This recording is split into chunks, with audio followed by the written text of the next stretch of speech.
triple adjunant. Ça, c'est pas triple adjunant. Le milieu triple adjunant est coulé donc comment? En pente et en kilo. Donc, c'est pas ça. Vous ensemencez le milieu triple adjunant. Ensuite, vous rechargez votre anse au niveau du milieu, la lésine de fer.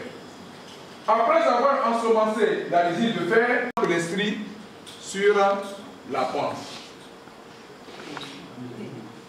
Vous piquez. Vous piquez.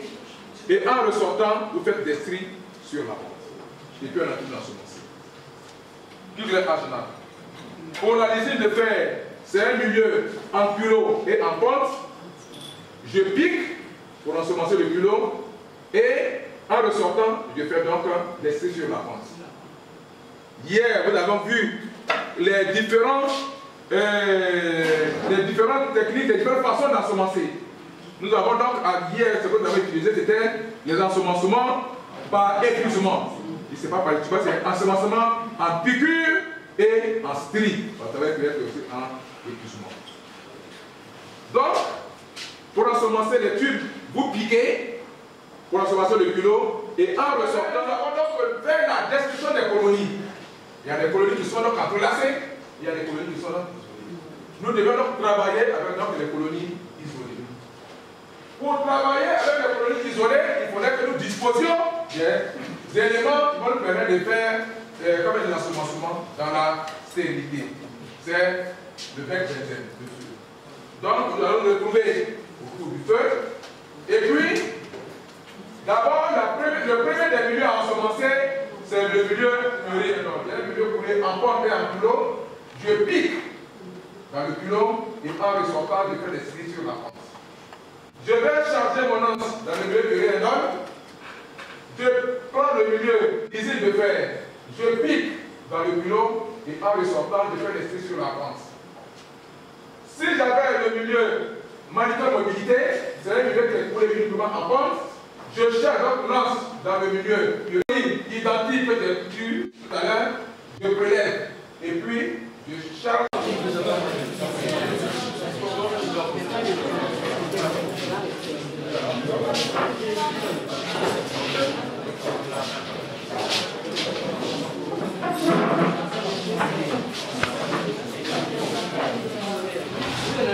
Aujourd'hui aussi, il y a certains qui vont se mettre à 1 km pour ensemencer. Demain, ils vont les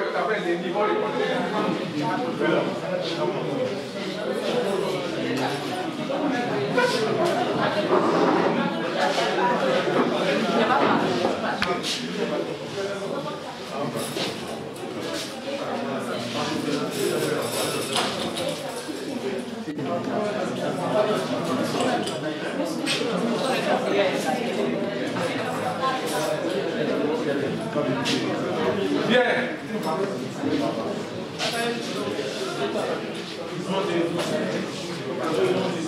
Voici ma boîte.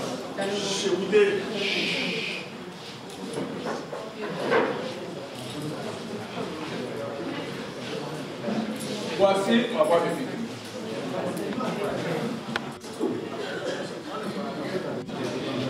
Voici mon anse de platine. Voici mes milieux. Je vais donc faire le portoir réduit de Léminor. Le portoir réduit de Léminor, c'est une technique que tout bactériologiste doit donc utiliser pour identifier les bactéries. Identifier la bactérie, c'est-à-dire identifier, donner donc un nom. Et donc, pour ce faire, la veille, il fallait donc disposer d'un prélèvement, d'un échantillon qui est suspect et à partir duquel on espère qu'on pourrait donc trouver une bactérie. C'est-à-dire, il y a une bactérie qui est donc la responsable de la maladie du patient. Hier, nous avons fait plusieurs étapes. Nous avons donc reçu le prélèvement. Nous l'avons vérifié que les initiaux qui étaient portés sur le prélèvement étaient donc les mêmes sur le bulletin, donc la vérification. Après la vérification, nous avons donné un numéro de paillasse. Après donc le numéro de paillasse, nous avons fait l'examen macroscopique. Après l'examen macroscopique, nous avons fait l'examen microscopique. Comprenez donc de l'état frais, l'examen entre l'âme et lamelle, pour essayer donc de voir si dans le prélèvement il y a présence de bactéries. S'il y a des bactéries, quelle est donc la mobilité de ces bactéries? Si après donc ces bactéries-là, après des bactéries, il y a d'autres éléments figurés du sang qui sont donc présents, notamment les leucocytes, les cellules, les levures, ainsi de suite, et même les parasites. Après donc l'examen à l'état frais, nous sommes passés à l'examen après coloration. Et la coloration qu'on a utilisée, c'est donc la coloration de Gram. La coloration de Gram, qui est donc une coloration de la paroi bactérienne, qui va donc permettre à la bactérie de s'afficher soit au premier colorant, qui est le violet des anciennes, ou bien au deuxième colorant, qui est donc la fuchsine. Cela à partir donc des constituants donc de ces parois, de cette paroi-là. Et après donc le gramme, nous allons donc faire l'ensemencement, c'est-à-dire porter le prélèvement sur la boîte de pétri et incuber à l'étuve pendant 18 à 24 heures. Donc aujourd'hui, nous nous rendons compte qu'effectivement il y a présence de bactéries sur nos boîtes. Pour l'identifier, pour l'identification, je vais donc regarder sur donc, ma boîte et isoler, repérer plutôt une colonie qui est isolée.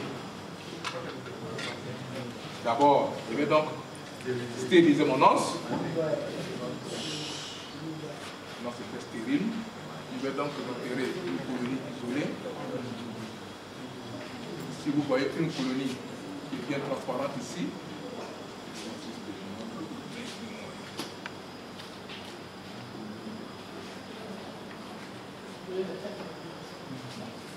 je prends. Voici les colonies qui sont isolées là.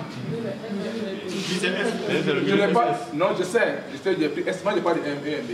Bon, quelqu'un peut passer dans son milieu MB. Où il y a des colonies qui sont isolées. Je n'ai pas fait.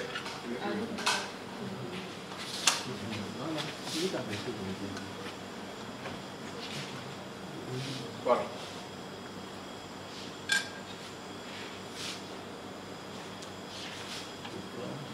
Donc, je repère les colonies isolées.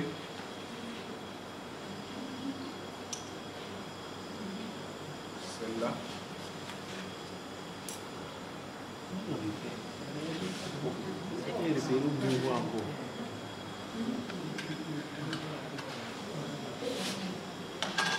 Voici donc mon milieu. Rien d'autre. Je vais m'arriver.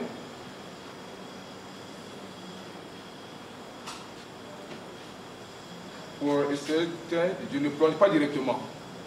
J'écrase ça au niveau de la paroi avec un peu.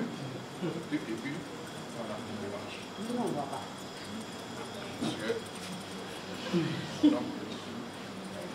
J'ai ensemencé le milieu uréendol. À partir du milieu uréendol, je vais ensemencer les autres.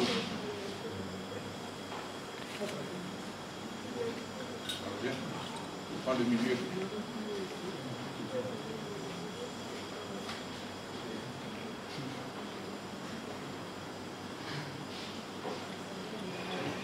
Je pique en ressortant. Je mets ça.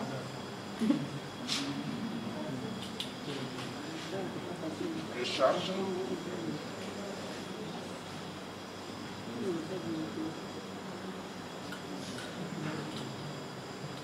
Bon, je considère que c'est le milieu et moniteur mobilité.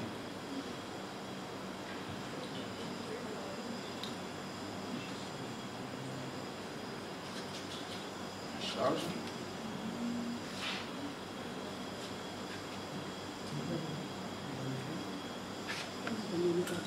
La résine de fer.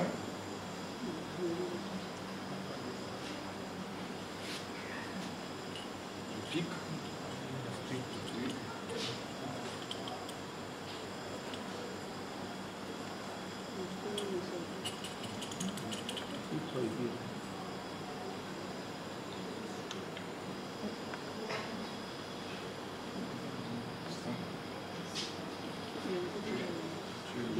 prépare encore. Non.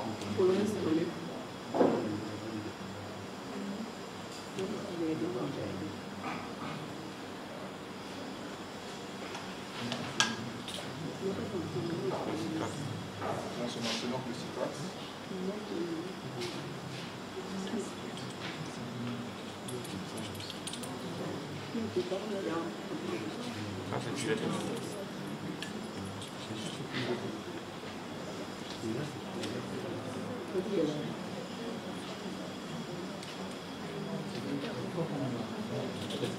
Puis, l'église lance.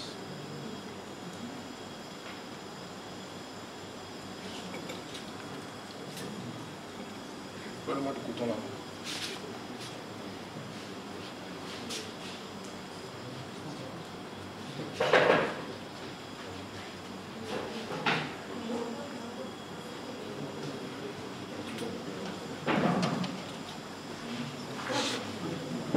C'est fini. Une fois que c'est fini, je donne bon, tu vas poser ça.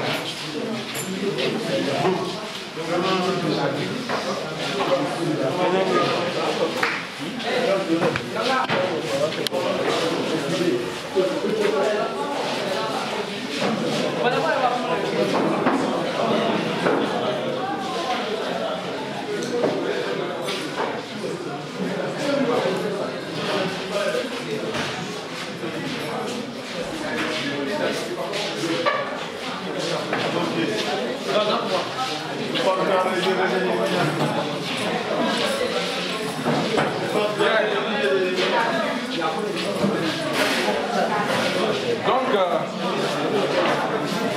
après ça, donc chacun, vous avez 10 minutes